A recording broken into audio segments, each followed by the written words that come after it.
Hello friends, welcome to Vrindavan PC സി വേൾഡ്. അപ്പോൾ നമ്മൾ കുറേ ദിവസങ്ങൾക്ക് ശേഷമാണ് ഒരു വീഡിയോ ചെയ്യുന്നത്. കഴിഞ്ഞ സൺഡേ പനി പിടിച്ചതാണ്. ഇപ്പോഴാണ് ഒന്ന് ഇച്ചിരിയെങ്കിലും ഭേദമായത് കേട്ടോ. അപ്പോൾ ഞാൻ കാരണം പറഞ്ഞ് കമ്മ്യൂണിറ്റി പോസ്റ്റിൽ ഇതിട്ടിട്ടുണ്ടായിരുന്നു. അതിൻ്റെ താഴെ ഞാൻ മെസ്സേജസ് കണ്ടു, പക്ഷേ എനിക്കിതിനുള്ള റിപ്ലൈ തരാനുള്ള ആരോഗ്യം ഇല്ലാതിരുന്നതുകൊണ്ടാണ് കേട്ടോ. അപ്പോൾ ആ മെസ്സേജ് ഇട്ട് എല്ലാവരോടും നന്ദിയുണ്ട്. നിങ്ങൾ തന്ന കരുതലിനും സ്നേഹത്തിനും ഒക്കെ നന്ദിയുണ്ട് കേട്ടോ. ഒരുപാട് സന്തോഷമുണ്ട് അത് കണ്ടതിന് ശേഷം. വളരെ ഹാപ്പിയായിരുന്നു ഞാൻ. പക്ഷെ വളരെയധികം ടയേർഡായി പോയിട്ടോ. അതാണ് ഒരു തരത്തിൽ എനിക്ക് വീഡിയോ ഇടാൻ സാധിച്ചില്ല. പിന്നെ ഭയങ്കര ചുമ കാരണം എനിക്ക് സംസാരിക്കാനും അങ്ങനെ അധികം പറ്റുന്നുണ്ടായിരുന്നില്ല. അപ്പോൾ എല്ലാവരും എന്താണ് ഈ ഒരു ടൈമിൽ പനി നല്ലവണ്ണം ചുറ്റുമുണ്ട്. അപ്പോൾ എല്ലാവരും ഹെൽത്ത് നല്ലവണ്ണം ശ്രദ്ധിക്കുക കേട്ടോ. പുറത്തേക്ക് ഇറങ്ങുമ്പോഴാണെങ്കിലും വളരെ തിരക്കുള്ള സ്ഥലങ്ങളിലൊക്കെ ആണെങ്കിൽ മാസ്ക് ഒക്കെ ഉപയോഗിക്കുക. ജലദോഷവും പനിയൊക്കെ എല്ലാവർക്കും ഉണ്ട്. ഈ ക്ഷീണം വന്നാൽ ഭയങ്കര ബുദ്ധിമുട്ടാണ്. അപ്പോൾ എല്ലാവരും കെയർഫുള്ളായിട്ടിരിക്കുക. ഓക്കെ. അപ്പോൾ നമുക്ക് നമ്മളുടെ ടാർഗറ്റ് എന്ന് പറയുന്നത്, അല്ലെങ്കിൽ നമ്മുടെ മിഷൻ എന്ന് പറയുന്നത് ഇനി LDC, LGS, VFA അല്ലേ, ഇത് മൂന്നുമാണ്. 10th ലെവലിലുള്ള എക്സാംസ് ആണ് ഇതൊക്കെ. ഇതിൽ LDCയും VFAയും ഓക്കെ, LDCയും VFAയും നമ്മുടെ ഈ LDCയുടെ സിലബസ് തന്നെയാണ്. ഓക്കെ, അതിൽ വ്യത്യാസമൊന്നുമില്ല. ഇനി LGS എന്ന് പറയുന്നത് 10th പ്രിലിംസിൻ്റെ സിലബസിലാണ് നമ്മൾ എന്ത് ചെയ്യുന്നത്, നോക്കേണ്ടത്. ഓക്കെ, നിങ്ങൾക്കറിയായിരിക്കുമല്ലോ അതിൻ്റേതായ വ്യത്യാസമുണ്ട്, വെയിറ്റേജിലും വ്യത്യാസമുണ്ട്. പക്ഷേ ഈ ഒരു എക്സാം, അതായത് ഫസ്റ്റത്തെ ഈ പറയുന്ന രണ്ടെണ്ണം ഉണ്ടല്ലോ, ഇതിന് അത്യാവശ്യം ടഫായിരിക്കും പേപ്പർ. ഇപ്പോൾ നമ്മൾ അസിസ്റ്റൻറ്റ് സെയിൽസ്മാൻ കണ്ട പോലെ നല്ല രീതിയിലുള്ള കൺഫ്യൂസിങ് ആയിട്ടുള്ള സ്റ്റേറ്റ്മെൻറ്റ്സ് ഒക്കെ വരുന്ന രീതിയിലുള്ള ക്വസ്റ്റ്യൻസ് എക്സ്പെക്ട് ചെയ്യാം. അപ്പോൾ അത് പറഞ്ഞിട്ട് കാര്യമില്ല. നമ്മൾ അത്യാവശ്യം പ്രിപ്പയർഡ് ആയിട്ടിരിക്കുക എന്നുള്ളതാണ്. ഓക്കെ, ഓരോ തവണയും എക്സാമിൻ്റെ ടഫ്നെസ് കൂടുമ്പോൾ നമ്മൾ മനസ്സിലാക്കേണ്ട കാര്യം നമ്മൾ അതിക്കും മേലെ സെറ്റായിരിക്കുക എന്നുള്ളതാണ്. ഓക്കെ, LGS എന്ന് പറയുന്നത് ഓക്കെ, നമ്മൾ ആ ഒരു 10th പ്രിലിംസിൻ്റെ സ്റ്റേജ് എന്ന് പറയുന്നുണ്ടെങ്കിൽ പോലും അത്രയ്ക്കും കൂടുതൽ മാർക്ക് നമ്മൾ മേടിച്ചിരിക്കണം കേട്ടോ. അപ്പോൾ ഒരു 90 above ഒക്കെ കിട്ടുന്നവർ വരെ ഉണ്ടാകാം. ഓക്കെ, അപ്പോൾ അതൊന്നും നമുക്ക് പറയാൻ പറ്റില്ല. It depends. നമ്മൾ ഇതിനു വേണ്ടി ഇരിക്കുകയാണെങ്കിൽ അത് 100% എഫേർട്ട് ഇട്ടിരിക്കുക എന്ന് മാത്രമേ നമുക്ക് പറയാൻ പറ്റുള്ളൂ. ഓക്കെ, അപ്പോൾ എങ്ങനെ ഇതിന് വേണ്ടിയിട്ടുള്ള ആ ഒരു സ്റ്റഡീസ് സ്റ്റാർട്ട് ചെയ്യാമെന്നുള്ളതാണ് ഞാൻ പറയാൻ ഉദ്ദേശിക്കുന്നത്. പിന്നെ ഈ ഒരു എക്സാമിന് വേണ്ടിയിട്ട് നമ്മളുടെ ആ ഒരു പ്രിപ്പറേഷന് ഏറ്റവും കൂടുതൽ ഹെൽപ്പ് ചെയ്യാൻ പോകുന്നൊരു കാര്യം സ്റ്റാർട്ട് ചെയ്യാനാണ് ഞാൻ ആഗ്രഹിക്കുന്നത്. അത് ഞാൻ വയ്യെ പറയാം. അപ്പോൾ ആദ്യം നമുക്ക് ശ്രദ്ധിക്കേണ്ട കുറച്ച് കാര്യങ്ങൾ നോക്കാം. ഒന്നാമത്തെ കാര്യം, നിങ്ങൾ ഇപ്പോൾ ഇതിൽ കാണുന്ന പോലെ സോഴ്സസ്. നമ്മൾ ഏതൊരു എക്സാമിന് വേണ്ടിയിട്ട് പഠിക്കുന്നതിന് മുൻപ് എന്തൊക്കെ സോഴ്സസ് ആണ് നമ്മളുടെ കയ്യിലുള്ളത് എന്നുള്ളതാണ്. ഒബ്വിയസ്ലി ഇതിൽ SCERT ഉണ്ട്, NCERT ഉണ്ട്. പിന്നെ നമുക്ക് ഇപ്പോൾ കേരള ഗവേണൻസ് ആക്ട് പോലുള്ള സംഭവങ്ങൾക്ക് വെബ്സൈറ്റ് ഓറിയൻറ്റഡ് ആയിട്ടുള്ള കാര്യങ്ങൾ നമുക്ക് നോക്കേണ്ടി വരും അല്ലേ. പിന്നെ GK പോലത്തെ കാര്യങ്ങൾ കിട്ടാൻ നമുക്ക് ഓൺലൈൻ ക്ലാസ്സസോ അല്ലെങ്കിൽ എന്താ പറയുക PSC ബുള്ളറ്റിനോ എന്ത് സോഴ്സ് വേണമെങ്കിൽ, ന്യൂസ് പേപ്പർ, ഇതൊക്കെ നമ്മുടെ സോഴ്സസിൻ്റെ ഭാഗമാണ്. യൂട്യൂബ് ക്ലാസ്സസും നമ്മളുടെ സോഴ്സസിൽ ഒന്ന് തന്നെയാണ്. നമ്മൾ ഡൗട്ട്സ് ക്ലിയർ ചെയ്യാനാണെങ്കിലും അങ്ങനത്തെ കാര്യങ്ങൾക്കൊക്കെ വേണ്ടിയിട്ട് നമ്മൾ ഉപയോഗിക്കുന്നത്. ഇനിയിപ്പോൾ ഒരു കോച്ചിങ് എടുക്കുന്നവരാണെങ്കിൽ അവർക്ക് സോഴ്സ് എന്ന് പറയുന്നത് പക്ക ഓൺലൈൻ പ്ലാറ്റ്ഫോം ആയിരിക്കും അല്ലേ. അപ്പോൾ നിങ്ങൾ കോച്ചിങ് ചെയ്യുന്നവരാണെങ്കിലും നിങ്ങളുടേതായ ഭാഗത്തു നിന്നുള്ള എഫേർട്ട് ഇട്ടാലേ അപ്പോഴും നമുക്ക് മാർക്ക് കിട്ടുകയുള്ളൂ കേട്ടോ. കാരണം നമ്മൾ ചെയ്യേണ്ട കാര്യം നമ്മൾ ചെയ്താലേ നമുക്ക് കിട്ടുള്ളൂ. അപ്പോൾ അവിടെ തീർച്ചയായിട്ടും അവരുടെ ഇതുണ്ടാവും. ഒപ്പം ആ എടുക്കുന്നവരല്ലെങ്കിലും പറയും നമ്മൾ ഈ പറയുന്ന ഞാനിപ്പോൾ എഴുതിയിരിക്കുന്ന സംഭവങ്ങളൊക്കെ നോക്കണം എന്നുള്ളത്. ഓക്കെ, അപ്പോൾ സോഴ്സസ് വളരെ ഇമ്പോർട്ടൻ്റ് ആയിട്ടുള്ളൊരു കാര്യം തന്നെയാണ്. അത് ഇപ്പോൾ SCERT ആണെങ്കിൽ നിങ്ങളുടെ കയ്യിൽ 5 തൊട്ട് 10 വരെയുള്ള SCERT ടെക്സ്റ്റ്, അത് ഹാർഡ് കോപ്പി അല്ലെങ്കിൽ സോഫ്റ്റ് കോപ്പി, ഇങ്ങനെ വേണമെങ്കിലും. മിക്കവർക്കും ഈ PDF കിട്ടാനേ ചാൻസ് ഉള്ളൂ. ഇനി ഏതെങ്കിലും ഇപ്പോൾ ആരെങ്കിലും യൂസ് ചെയ്തിട്ടുള്ള ടെക്സ്റ്റുകൾ ഉണ്ടെങ്കിൽ ഓക്കെ, ഫൈൻ. അത് പുതിയ ടെക്സ്റ്റിൽ നിന്നൊക്കെ അത്യാവശ്യം നല്ല രീതിയിൽ തന്നെ ചോദിക്കുന്നുണ്ട് കേട്ടോ. കേവലം നമ്മൾ വെറുതെ ഒരു തവണ വായിച്ചാലൊന്നും കിട്ടുന്ന സംഭവങ്ങളല്ല അതൊന്നും. സോ SCERT മസ്റ്റാണ് നിങ്ങളുടെ കയ്യിൽ ഉണ്ടായിരിക്കണം. അല്ലെങ്കിൽ ആ സമയത്ത് ഓടേണ്ട ഒരു ഇത് വരരുത്. ഓക്കെ, പുതിയ ടെക്സ്റ്റും നമ്മുടെ കയ്യിൽ ഉണ്ടായിരിക്കണം. നെക്സ്റ്റ് ശ്രദ്ധിക്കേണ്ട കാര്യം, വെൽ ഓർഗനൈസ്ഡ് ആയിട്ട് ഇരിക്കുക എന്നുള്ളതാണ്. നമ്മളൊരു കാര്യത്തിന് പഠിക്കാൻ ഇറങ്ങുകയാണ്, അപ്പോൾ അത്യാവശ്യം കാര്യങ്ങളൊക്കെ നമ്മുടെ കയ്യിലുണ്ടായിരിക്കണം. ആ സമയത്തൊരു ഓടേണ്ട ഒരു ഇത് വരരുത്. എല്ലാം ഇപ്പോൾ അത് PYQs ആണെങ്കിലും അല്ലെങ്കിൽ എന്തെങ്കിലും സോൾവിങ് ചെയ്യാനുള്ള ബുക്സ് ആണെങ്കിലും നമ്മൾ OMR ബബ്ലിംഗ് ആണെങ്കിലും എല്ലാത്തിലും നമ്മുടെ കയ്യിൽ കൃത്യമായിട്ടുള്ള കാര്യങ്ങൾ ഉണ്ടായിരിക്കണം. ഓരോന്നിന് ഇരിക്കുമ്പോൾ നമ്മൾ അപ്പം കിടന്ന് ഓടുന്നതിനേക്കാൾ നല്ലത് നമ്മളെല്ലാം സെറ്റാക്കിയിട്ട് തുടങ്ങുന്നത്. ഓക്കെ, അപ്പോൾ നമുക്ക് ആ ഒരു ഇത് വരില്ല. അപ്പോൾ കുറച്ചും കൂടെ എന്താണ്, കുറച്ചും കൂടെ അടുക്കും ചിട്ടയും ഒക്കെ വരണം നമുക്ക് ആ ഒരു പഠനത്തിൽ. അപ്പോൾ നമുക്ക് പഠിക്കാനും തോന്നും. ഓക്കെ, ആകെ നമ്മൾ പഠിക്കുന്ന ടേബിൾ തന്നെ ഒന്ന് മെസ്സായിട്ടിരുന്ന് കഴിഞ്ഞാൽ നമുക്ക് വല്ലതും പഠിക്കാൻ തോന്നും ഇല്ല. കുറച്ച് അറേഞ്ച്ഡ് ആയിട്ട് നല്ല രസത്തിൽ രാവിലെയൊക്കെ എണീറ്റ് നല്ല ടേബിളൊക്കെ ക്ലീൻ ആയിട്ടിരുന്ന് പഠിക്കുമ്പോൾ കിട്ടുന്നൊരു സുഖമില്ലേ. അപ്പോൾ വെൽ ഓർഗനൈസ്ഡ് ആയിരിക്കണം. പിന്നെ എല്ലാ കാര്യങ്ങളും സെറ്റ് ചെയ്ത് അതിൻ്റേതായ കൃത്യതയോടുകൂടി നോക്കാൻ പറ്റിയിരിക്കണം നമുക്ക്. ഓക്കെ, പിന്നെ ഇഫക്റ്റീവ് ആയിട്ടുള്ള ടൈം മാനേജ്മെൻറ്റ് അത് നമ്മുടെ മനസ്സിൽ വയ്ക്കേണ്ട ഒരു കാര്യമാണ് കേട്ടോ. അതായത് ഇനി ഞാൻ ഉപയോഗിക്കുന്ന ഓരോ ടൈം അത് ഇഫക്റ്റീവായിട്ട് മാനേജ് ചെയ്യണം ടൈം. അതെന്ന് പറയുന്നത് എന്താണ്, ഫുള്ളി ഒരു 12 hours ഞാൻ ഇനി ഓരോ ദിവസവും പഠിക്കും അങ്ങനെയൊന്നും ഞാൻ ഉദ്ദേശിച്ചിട്ടില്ല. അത് ഇറ്റ് ഡിപ്പെൻസ്, അത് ഓരോരുത്തരുടെയും സാഹചര്യത്തിനനുസരിച്ച് ചെയ്യാൻ പറ്റുള്ളൂ. പക്ഷെ നമ്മൾ ഉപയോഗിക്കുന്ന ആ ടൈം എന്ന് പറയുന്നത് മാക്സിമം നല്ല രീതിയിൽ തന്നെ ഇഫക്റ്റീവായിട്ട് നമുക്ക് തോന്നണം. ഓക്കെ, അപ്പോൾ 12 hours എന്നുള്ളതല്ല, നിങ്ങൾക്ക് എത്രത്തോളം പഠിക്കാൻ പറ്റുന്നു അത്. ഇപ്പോൾ നിങ്ങൾ വളരെയധികം എന്താണ് എക്സ്ഹോസ്റ്റഡ് ആവുന്നത് വരെ പഠിക്കാൻ ശ്രമിക്കാം. അതായത് നമുക്ക് ഇനി പറ്റില്ല, ഇന്നത്തെ ദിവസത്തേക്ക് ഇനി ഇത്രയേ ഉള്ളൂ എന്ന് പറയുന്നത് വരെ നമുക്ക് നോക്കാം. അല്ലെങ്കിൽ എന്താണ് മാക്സിമം ഒരു 6 hours അല്ലെങ്കിൽ ഒരു 8 hours ഒക്കെ വരെ എന്ത് ചെയ്യാം, പഠിക്കാം. അത് കട്ട് ചെയ്ത് പഠിക്കാൻ ശ്രമിക്കാം. ഓക്കെ, അപ്പോൾ ടൈം മാനേജ്മെൻറ്റ് വളരെ വളരെ ഇമ്പോർട്ടൻ്റ് ആയിട്ടുള്ള കാര്യമാണ്. അത് ഏറ്റവും വേണ്ട കാര്യങ്ങൾക്ക് വേണ്ടിയിട്ട് ടൈം എന്ത് ചെയ്യാം, ഉപയോഗിക്കുക എന്നുള്ളതാണ്. നമ്മുടെ പ്രിഫറൻസാണ് നമ്മുടെ എന്താണ് ജീവിതത്തിൽ നമ്മളുടെ പല കാര്യങ്ങളും മാറ്റിമറിക്കുന്നത് കേട്ടോ. ഓക്കെ, ഇപ്പോൾ നമ്മളുടെ പ്രയോറിറ്റി അനുസരിച്ചിരിക്കും നമ്മൾ കൊടുക്കുന്ന ആ എഫേർട്ട്. ഇപ്പോൾ നമ്മൾ ഒരു കാര്യം, ഇപ്പോൾ പഠനമാണ് എൻ്റെ പ്രയോറിറ്റി ലിസ്റ്റിൽ ഫസ്റ്റ് എങ്കിൽ ഞാൻ അതിനാണ് കൂടുതൽ സമയം സ്പെൻഡ് ചെയ്യുക അല്ലേ. സോ ദാറ്റ് ആ സ്പെൻഡ് ചെയ്തതിൻ്റെ ഞാനിട്ട എഫേർട്ടിൻ്റെ റിസൾട്ട് എനിക്ക് കിട്ടുകയും ചെയ്യും. പക്ഷേ ഞാൻ അതിനല്ല ആ സമയത്ത് വേറെ കാര്യങ്ങൾക്കാണ് കൊടുക്കുന്നതെങ്കിൽ, ഇത് സെക്കൻഡറിയോ ടെർഷറിയോ ആയിട്ട് വയ്ക്കുകയാണെങ്കിൽ ഞാൻ പഠനത്തിന് കൊടുക്കുന്ന സമയം കുറയുകയും അതിനെടുക്കുന്ന എഫേർട്ട് കുറയുകയും ഞാൻ ഉദ്ദേശിക്കുന്ന റിസൾട്ടൊന്നും എനിക്ക് കിട്ടാതെ വരികയും ചെയ്യും. സോ ഇപ്പോൾ നമ്മൾ മാറ്റിവെക്കാൻ പറ്റുന്ന കാര്യങ്ങൾ മാറ്റിവെക്കുക. മാക്സിമം ടൈം നല്ല രീതിയിൽ തന്നെ ഇഫക്റ്റീവായിട്ട് ഉപയോഗിക്കുക. അത് കണ്ടിന്യൂസ് ആയിട്ടെന്നല്ല, അത്യാവശ്യം വേണ്ടതിന് എൻ്റർടൈൻമെൻറ്റും വേണം, വേണ്ടതിന് പഠനവും വേണം, എല്ലാം വേണം. ഓക്കെ, അതാണ് എൻ്റെ ഒരു പോളിസി കേട്ടോ. ഞാൻ തുടങ്ങുന്നതിന് മുമ്പ് ശ്രദ്ധിക്കേണ്ട കാര്യം, ഇപ്രാവശ്യം ഞാൻ ടൈം നല്ലവണ്ണം വൈസായിട്ട് യൂസ് ചെയ്യും എന്നുള്ളത്. ഓക്കെ, അത് എത്ര മണിക്കൂർ നിങ്ങളൊരു ദിവസം ഇരിക്കുന്നു എന്നുള്ളതിനേക്കാൾ ഉപരി ഇരിക്കുന്ന ടൈം ക്വാളിറ്റിയോട് കൂടി തന്നെ ഇരിക്കാൻ പറ്റുന്നുണ്ട്, ആ ഒരു ക്വാളിറ്റി കിട്ടുന്നുണ്ട് എന്നുള്ളത് നിങ്ങൾ ഉറപ്പ് വരുത്തണം. ഓക്കെ, അപ്പോൾ അതിന് പാകത്തിനായിരിക്കണം നമ്മളിരിക്കേണ്ടത്. കാരണം ഈ ഒരു പ്രോസസ്സ് എന്ന് പറയുന്നത് കുറച്ച് ഹെക്ടിക്കാണ്. ഓക്കെ, കാരണം കുറേയധികം എക്സാംസ് എഴുതി അതിൻ്റെ റിവ്യൂസൊക്കെ കണ്ട് തികഞ്ഞിരിക്കുകയായിരിക്കും നമ്മൾ അല്ലേ. ഇതൊക്കെ എനിക്ക് വിധിച്ചിട്ടുണ്ടോ, അല്ലെങ്കിൽ എന്താണ് ഓരോരുത്തരുടെയും റിവ്യൂസ്, കട്ട് ഓഫ് പ്രഡിക്ഷൻസ് ഒക്കെ നമ്മൾ കാണുന്നുണ്ട്. അപ്പോൾ അതൊക്കെ നമ്മളെ നെഗറ്റീവായി ബാധിക്കും. അപ്പോൾ അതിനെക്കുറിച്ചൊന്നും ചിന്തിക്കേണ്ട. ടൈം ഇഫക്റ്റീവായിട്ട് നമുക്ക് മാനേജ് ചെയ്യാൻ സാധിക്കണം. ഓക്കെ, ദെൻ പ്രോപ്പർ ഫൗണ്ടേഷൻ എന്ന് പറയുന്നത് വളരെ ഇമ്പോർട്ടൻ്റ് ആണ്. കാരണം നമ്മൾ എത്ര അവിടെ നിന്ന് ഇവിടെ നിന്നും പഠിച്ചിട്ടുണ്ടെന്ന് പറഞ്ഞാലോ, ഞാൻ കുറേ എക്സാം എഴുതി എന്ന് പറഞ്ഞാലോ കാര്യമില്ല.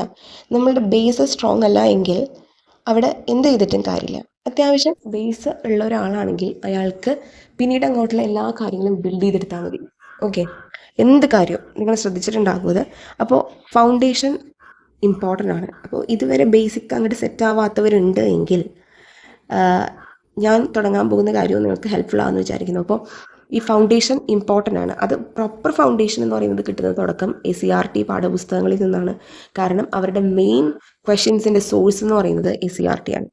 ഓക്കെ, അപ്പോൾ നിങ്ങളിപ്പോൾ ഈ അസിസ്റ്റൻറ്റ് സെയിൽസ്മാൻ എഴുതിയപ്പോൾ നിങ്ങൾക്ക് മനസ്സിലായി കാണും, majority of the questions are from the SCERT chapters അല്ലേ. പുതിയ SCERT ചാപ്റ്റേഴ്സ് എന്നാണ് ചോദിച്ചിട്ടുള്ളത്.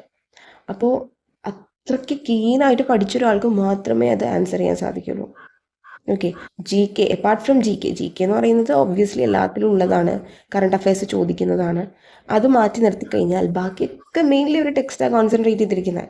അപ്പോൾ ഈ ടെക്സ്റ്റ് എന്ന് പറയുന്നത് നമ്മൾ വിചാരിക്കുന്നതല്ല, അത്യാവശ്യം ടഫായിട്ട് തന്നെ ചോദിക്കുന്നുണ്ട്. നമുക്ക് ഒരു majority of the marks score ചെയ്യാൻ പറ്റുന്നത് ഈ ടെക്സ്റ്റ് മാത്രം പഠിച്ചാൽ മതി. ഓക്കെ, അപ്പോൾ അതൊരു പ്രോപ്പർ ഫൗണ്ടേഷൻ എന്ന് പറയുന്നത് നിങ്ങൾക്ക് ടെക്സ്റ്റാണ്. അത് നിങ്ങൾക്ക് ഓക്കെ ആണെങ്കിൽ പിന്നീട് അങ്ങോട്ടുള്ള എല്ലാ എക്സാമിനും ഇതേ ടെക്സ്റ്റിൽ നിന്നൊക്കെ തന്നെയല്ലേ ചോദിക്കുന്നത്. നമ്മൾ ജസ്റ്റ് ബ്രഷപ്പ് ചെയ്തെടുത്താൽ മാത്രം പോരെ.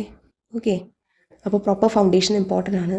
ദെൻ നിങ്ങളുടെ ആക്റ്റീവ് പാർട്ടിസിപ്പേഷൻ, അതായത് നമ്മളൊരു കാര്യത്തിൽ ഇറങ്ങുകയാണെങ്കിൽ നമ്മൾ ഇടയ്ക്ക് വെച്ച് ബ്രേക്ക് എടുക്കരുത്. മീൻസ് എന്തായാലും സ്ലോ ഡൗൺ ചെയ്യുകയോ ഒരു പോസ് ഇടുക, എന്തായാലും നോട്ടിഫിക്കേഷൻ ഒന്നും വന്നിട്ടില്ലല്ലോ, കുറച്ച് കഴിഞ്ഞിട്ട് തുടങ്ങാം, അല്ലെങ്കിൽ എന്താണ് ആവട്ടെ സമയം ആവട്ടെ എന്നൊക്കെ പറഞ്ഞ് ജസ്റ്റ് ഇങ്ങനെ പോസ് ചെയ്തിടരുത്.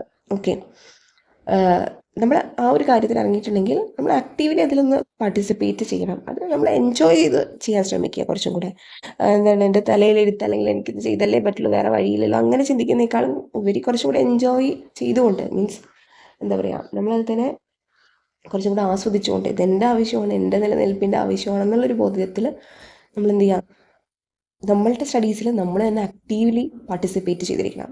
വെറുതെ പാസീവായിട്ട് ഇങ്ങനെ ഒരു ഇതില്ലാതെ എന്താണ് ഒരു എന്താ പറയുക ഒരു എനർജി ഇല്ലാത്ത രീതിയിൽ പഠിച്ചെടുക്കാൻ ശ്രമിക്കരുത്. ഓക്കെ, അത് ഒന്നും നമ്മുടെ തലയിൽ കയറില്ല. സോ ആക്റ്റീവ് പാർട്ടിസിപ്പേഷൻ നമ്മൾ നമ്മളോട് തന്നെ പറയണം, ഞാൻ ഈ ഒരു കാര്യത്തിൽ ഞാൻ ആക്റ്റീവ്ലി പാർട്ടിസിപ്പേറ്റ് ചെയ്തിരിക്കും. കാരണം ഇത് ഈ ബാറ്റിൽ ഞാൻ എന്നോട് തന്നെയാണ് ചെയ്യുന്നത്. ഓക്കെ, ഈ ഒരു യുദ്ധം എന്നോട് തന്നെയാണ്, ഇതിൽ എനിക്ക് വിജയിച്ചേ പറ്റുള്ളൂ. Okay, then responsible. നമ്മൾ ഏറ്റവും കൂടുതൽ ഈ ഒരു എക്സാമിനൊക്കെ ഇറങ്ങുമ്പോൾ നമ്മൾ നമ്മളോടായിരിക്കണം റെസ്പോൺസിബിൾ ഏറ്റവും കൂടുതലായിരിക്കേണ്ടത്. കാരണം എന്താ പറയുക,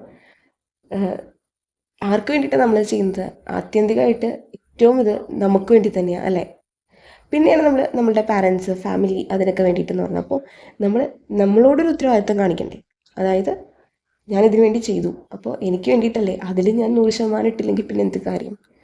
ഓക്കെ, ആ ഒരു ഉത്തരവാദിത്വം നമ്മൾ ഏറ്റെടുത്തിരിക്കണം. ഇത് എനിക്കുള്ളതാണ്, ഞാൻ അതിൽ എൻ്റെ മാക്സിമം എഫേർട്ട് ഇട്ടിരിക്കും എന്നുള്ളത്.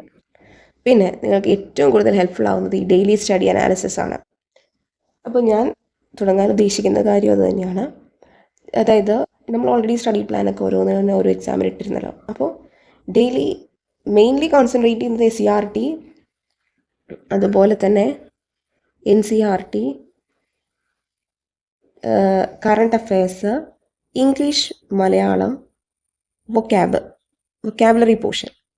ഇത് അത്യാവശ്യം എല്ലാവർക്കും ബുദ്ധിമുട്ടുള്ള പോർഷനാണ്. മാത്രമല്ല നല്ലൊരു മെജോറിറ്റി ഓഫ് എന്താണ് ആ ഒരു മാർക്സ്, അതായത് നല്ലൊരു സ്കോറിങ് നിങ്ങൾക്ക് ഒരു എക്സാമിന് നേടാൻ സഹായിക്കുന്ന ഏരിയയാണ് ഞാൻ ഈ പറഞ്ഞതെല്ലാം. അപ്പോൾ ഇതിന് വേണ്ടിയിട്ട് ഡെയിലി എന്ത് ചെയ്യണം, നമ്മൾ കൃത്യമായിട്ട് ഒരു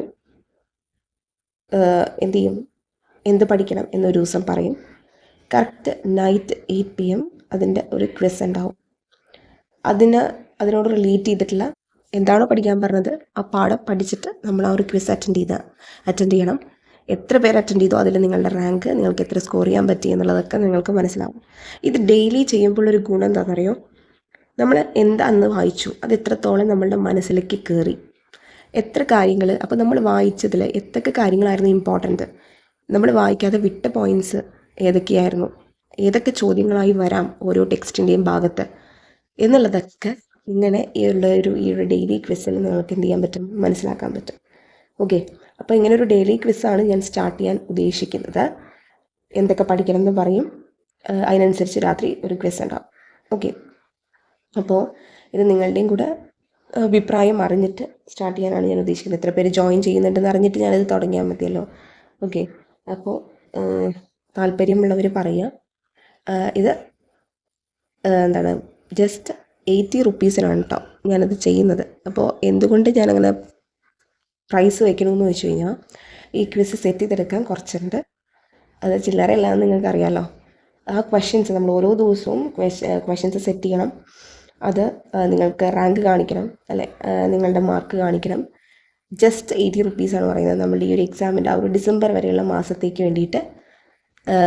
അതായത് എക്സാമിൻ്റെ ഇപ്പോൾ നോട്ടിഫിക്കേഷൻ വന്നു കഴിഞ്ഞാൽ നമുക്ക് അതിനനുസരിച്ചുള്ള ക്ലാസ്സൊക്കെ നോക്കാം. എങ്ങനെയാണെന്ന് വെച്ച് കഴിഞ്ഞാൽ യൂട്യൂബിൽ വേണ്ട കാര്യങ്ങൾ ഞാൻ എന്തായാലും പറഞ്ഞു പോകുന്നതായിരിക്കും. ഇത് ജസ്റ്റ് ഒരു ടെസ്റ്റ് സീരീസ് പോലെയാണ് നിങ്ങൾ കരുതിയാൽ മതി. ഡെയിലി നിങ്ങൾ പഠിക്കുന്ന കാര്യം, എന്ത് പഠിക്കണം എന്ന് പറയുന്നു, അതിൻ്റെ കാര്യങ്ങൾ എത്രത്തോളം നിങ്ങളുടെ മനസ്സിലേക്ക് കയറി എന്നുള്ളത് നിങ്ങൾക്ക് തന്നെ ഒന്ന് അനലൈസ് ചെയ്യാൻ പറ്റിയ വളരെ വലിയൊരു കാര്യമല്ലേ.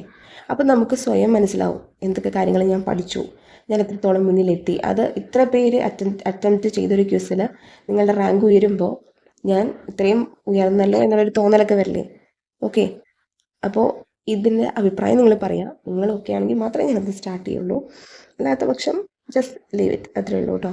അപ്പോൾ നിങ്ങളുടെ അഭിപ്രായം കമൻറ്റ് ചെയ്യാം എന്താണെന്നുള്ളത്. ഇത് ഞാൻ പറഞ്ഞ SCERT NCERT current affairs English Malayalam വൊക്കാബ് concentrate ചെയ്തിട്ടാണ് ഞാൻ ഈ പറയുന്നത്. അപ്പോൾ നമുക്ക് ഡെയിലി അനലൈസ് ചെയ്യാൻ പറ്റിയ അത്രയും നല്ലത്. കാരണം നമ്മൾ എത്ര കുറേ പഠിച്ചു എന്ന് പറഞ്ഞിട്ട് കാര്യമില്ല. നമ്മൾ പഠിക്കുന്ന കാര്യം എത്രത്തോളം നമ്മുടെ മൈൻഡിലുണ്ട്, ഒരു ക്വസ്റ്റ്യൻ വരുമ്പോൾ നമുക്കതെങ്ങനെ അപ്ലൈ ചെയ്യാൻ പറ്റുന്നു എന്നുള്ളതാണ് ഏറ്റവും ഇമ്പോർട്ടൻറ്റ്. സോ അത് ചോദ്യങ്ങൾ തന്നെ കണ്ട് ശീലിക്കണം. അത് ഓരോ ദിവസവും കാണാൻ പറ്റിയ അത്രയും നല്ലതല്ലേ. എസ്പെഷ്യലി ടെക്സ്റ്റ് ഓറിയൻറ്റഡ് ആയിട്ടുള്ളത്, കറണ്ട് അഫയേഴ്സ് ഓറിയൻറ്റഡ് ആയിട്ടുള്ളത്, ഇംഗ്ലീഷ് മലയാളം വൊക്കാബുലറി ബേസ് ചെയ്തിട്ടുള്ളത്, ഇതെല്ലാം ഇതിന് മാത്രം എന്നുള്ളതിനേക്കാൾ നമ്മൾ മിക്സ് ചെയ്താണ് ചെയ്യുന്നത്. ഓക്കെ, ഇപ്പോൾ SCERT NCERT നിങ്ങളോടൊരു പാഠം പറഞ്ഞു കഴിഞ്ഞാൽ ആ പാഠത്തിൻ്റെ കറസ്പോണ്ടിങ് ആയിട്ടുള്ള ക്വസ്റ്റ്യൻസ് ആയിരിക്കും നിങ്ങൾ ആ രാത്രി പഠിച്ചതിനെ വെച്ചിട്ടുള്ള ആ ചാപ്റ്ററിലെ ക്വസ്റ്റ്യൻസ് ആയിരിക്കും നമ്മൾ കാണാൻ പോകുന്നത്. അപ്പോൾ നമ്മളൊരു ചാപ്റ്റർ ഫുള്ള് വായിക്കുന്നുണ്ടാവും, പക്ഷേ എന്തൊക്കെ കാര്യങ്ങൾ നമ്മുടെ തലയിൽ കയറിയെന്ന് നമുക്ക് അറിയുണ്ടാവില്ല അല്ലേ. നമ്മൾ ചിലപ്പോൾ നിസ്സാരമായിട്ട് വെച്ചിരിക്കുന്ന പോയിന്റ്സ് ആയിരിക്കും നമ്മുടെ മുന്നിൽ ചോദ്യമായിട്ട് വരിക. സോ മെയിൻലി ഈ ടെക്സ്റ്റാണ് ഞാൻ ഫോക്കസ് ചെയ്യുന്നത്. കാരണം ടെക്സ്റ്റ് തന്നെ നിങ്ങൾക്ക് അത്യാവശ്യം പഠിച്ചു കഴിഞ്ഞാൽ ഒബ്വിയസ്ലി നല്ലൊരു സ്കോറിങ്, ട്രസ്റ്റ് മീ 70 എബവ് ഒക്കെ സ്കോർ ചെയ്യാൻ പറ്റും. ഓക്കെ, അപ്പോൾ ഇതിന് ജോയിൻ ചെയ്യാൻ താല്പര്യമുള്ളവർ ജസ്റ്റ് കമൻറ്റ് ചെയ്യാം. നിങ്ങളുടെ കമൻറ്റ് വന്നതിന് ശേഷം മാത്രമേ ഞാൻ സ്റ്റാർട്ട് ചെയ്യുള്ളൂ. ഓക്കെ, അത്ര എഫേർട്ട് എടുക്കുന്നത് മാത്രമാണ് ഞാൻ ജസ്റ്റ് 80 റുപ്പീസിന് ഇത് പറഞ്ഞത് കേട്ടോ. അത്രയും എഫേർട്ട് എടുക്കുന്നുണ്ട് ഞാൻ, അതിന് വേണ്ടിയിട്ടാണ്, വേറെ ഒന്നും കൊണ്ടല്ല. നിങ്ങൾ മനസ്സിലാക്കുമെന്ന് ഞാൻ വിചാരിക്കുന്നു. ഓക്കെ, കാരണം അത് സെറ്റ് ചെയ്ത് ചെയ്യണം. അതുകൊണ്ട് പിന്നെ നമ്മുടെ ടാർഗറ്റ് എന്ന് പറയുന്നത് 80+ ആണ് അല്ലേ. ഈ 80+ ടാർഗറ്റ് എന്ന് പറയുന്നത് ചുമ്മാ കിട്ടത്തില്ല കേട്ടോ, അതെല്ലാവർക്കും അറിയാലോ. ഇവൻ ഞാനും ട്രൈ ചെയ്യാൻ ശ്രമിച്ചുകൊണ്ടിരിക്കുന്നത് 80+ ആണ്. അപ്പോൾ ഒരിക്കലും പെട്ടെന്ന് ഒരു സുപ്രഭാതത്തിൽ നടക്കുന്ന കാര്യമല്ല അത് അതിന് അതിൻ്റേതായ എന്തുണ്ട്, എഫേർട്ട് ഉണ്ട്. സോ ഈ 80+ലേക്ക് നിങ്ങൾക്ക് എത്തണം എന്നുണ്ടെങ്കിൽ ജസ്റ്റ് 80 റുപ്പീസ് സ്പെൻഡ് ചെയ്താൽ നിങ്ങൾക്ക് ഈ പറയുന്ന ഡെയിലി ഒരു ടെസ്റ്റ് സീരീസ് അല്ലെങ്കിൽ ഒരു അനാലിസിസ് പോലെ നിങ്ങൾക്ക് ചെയ്യാൻ സാധിക്കും. സോ ദാറ്റ് നിങ്ങൾ എന്നും പഠിക്കുന്നു, എന്നും അതിന് നിങ്ങൾക്ക് തന്നെ ഒരു അനാലിസിസ് അല്ലെങ്കിൽ ഒരു പ്രോഗ്രസ് റിപ്പോർട്ട് കിട്ടുന്നു, നിങ്ങൾ മറ്റുള്ളവരെക്കാൾ ഇമ്പ്രൂവ് ചെയ്യാൻ ശ്രമിച്ചുകൊണ്ടിരിക്കുന്നു. നമുക്ക് നമ്മളുടെ റാങ്ക് തന്നെ മറ്റുള്ളവരിൽ നിന്ന് അനലൈസ് ചെയ്യാൻ പറ്റിക്കഴിഞ്ഞ് കഴിഞ്ഞാൽ അത് വളരെ ഹെൽപ്ഫുൾ അല്ലേ. അപ്പോൾ നിങ്ങൾക്ക് തന്നെ തോന്നിയിട്ടില്ലേ, ഒരു ക്വിസോ അല്ലെങ്കിൽ എന്തെങ്കിലും ഒരു 100 മാർക്ക് 100 ചോദ്യങ്ങളോ നിങ്ങൾ അറ്റൻഡ് ചെയ്യുമ്പോൾ നിങ്ങൾക്ക് നിങ്ങളുടെ റാങ്ക് അറിയാൻ പറ്റിക്കഴിഞ്ഞാൽ, ഇപ്പോൾ 100 പേര് അറ്റൻഡ് ചെയ്തു, അതിൽ നിങ്ങളുടെ പൊസിഷൻ എത്രയാണ്, നിങ്ങൾക്ക് കിട്ടിയ മാർക്ക് എത്രയാണ്, ഞാൻ ഇനി എത്ര മുന്നോട്ട് പോകാനുണ്ട് എന്നുള്ളതൊക്കെ അറിയാൻ സാധിച്ചുള്ളത്, അത് നമുക്കൊരു ഇട്ട് വളരെയധികം കൂടില്ല. അതായത് നമ്മളൊരു ഗെയിമിൻ്റെ ഭാഗമാവുന്ന പോലെ തോന്നില്ലേ നമുക്ക്. ഓക്കെ, നമ്മൾ ആ ഒരു റാങ്കിങ്ങിൽ ഒന്നാമതെത്താൻ ശ്രമിക്കില്ലേ, നമ്മൾ വാശിയോടുകൂടി പഠിക്കില്ലേ. സോ അതിന് വേണ്ടിയിട്ടാണ് ഞാൻ ഈ ഒരു ഡെയിലി സ്റ്റഡി അല്ലെങ്കിൽ ടെസ്റ്റ് സീരീസ് എന്നുള്ള രീതിയിൽ ഉദ്ദേശിച്ചിട്ടുള്ളത്. പഠിക്കാനുള്ളത് ഏത് പാഠമാണെന്നുള്ളത് കൃത്യമായിട്ട് പറയും, അതിനനുസരിച്ച് ചെയ്യും. അപ്പോൾ നിങ്ങൾക്ക് താല്പര്യം ഉണ്ടെങ്കിൽ മാത്രമേ ഞാൻ സ്റ്റാർട്ട് ചെയ്യുന്നുള്ളൂ കേട്ടോ. നിങ്ങളുടെ ഇതനുസരിച്ച് ബാക്കി ഇതേപോലെയുള്ള ക്ലാസ്സിൻ്റെയും മറ്റിൻ്റെയും കാര്യങ്ങളൊക്കെ നമ്മൾ യൂട്യൂബിലൂടെ ഒക്കെ ചെയ്യുന്നതായിരിക്കും. ഇതിന് ഈ ചോദ്യങ്ങൾ ഇടുന്നതിനും അതിൻ്റെ കാര്യങ്ങൾക്കും ഒക്കെ എഫേർട്ട് ഉള്ളത് കൊണ്ടാണ്. ഓക്കെ, അപ്പോൾ ഞാൻ ഒറ്റയ്ക്കാണ് ഇതെല്ലാം ചെയ്യുന്നത്.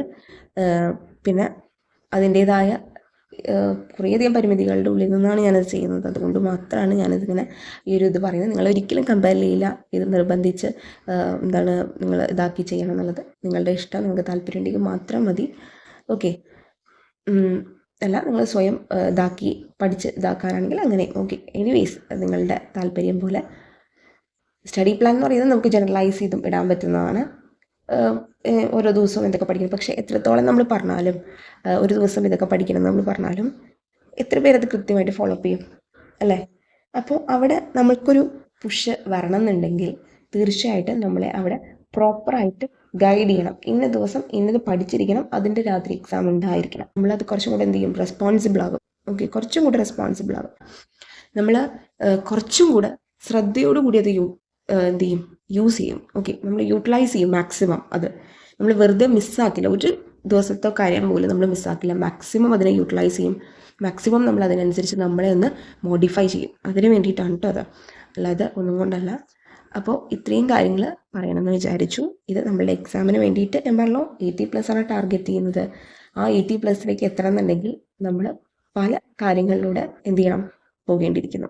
എന്നാൽ മാത്രമേ നമുക്ക് എന്ത് ചെയ്യാൻ പറ്റുള്ളൂ, നമ്മൾ ഉദ്ദേശിക്കുന്ന ലക്ഷ്യത്തിലോട്ട് എത്താൻ പറ്റുള്ളൂ. അപ്പോൾ നിങ്ങളുടെ അഭിപ്രായം കമൻറ്റ് ചെയ്യുക. അതിനുശേഷം ഇതിൻ്റെ ബാക്കി ഡീറ്റെയിൽസ് എന്ന് തുടങ്ങും ഈ ഒരു ഡെയിലി ടെസ്റ്റ് സീരീസ് എങ്ങനെയാണ് എന്നുള്ളതൊക്കെ ഞാനതിൽ പറയാം. ഓക്കെ, നിങ്ങളുടെ കമൻറ്റ്സ് വന്നതിന് ശേഷമേ ഞാൻ ഇന്ന് സ്റ്റാർട്ട് ചെയ്യുന്നത് അല്ലെങ്കിൽ എന്താണ് എന്ന് തുടങ്ങും എന്നുള്ള കാര്യങ്ങളൊക്കെ, അതിൻ്റെ ഡീറ്റെയിൽസും ബാക്കി കാര്യങ്ങളൊക്കെ പറയാം. ഓക്കെ, അപ്പോൾ ഇന്നത്തേക്ക് ഇത്രയേ ഉള്ളൂ. എല്ലാവരും നല്ല രീതിയിൽ തന്നെ പ്രിപ്പറേഷനൊക്കെ വേണ്ടിയിട്ട് തുടങ്ങുക. ഓക്കെ, അപ്പോൾ നമുക്ക് നെക്സ്റ്റ് വീഡിയോയിൽ കാണാം. Thank you for watching.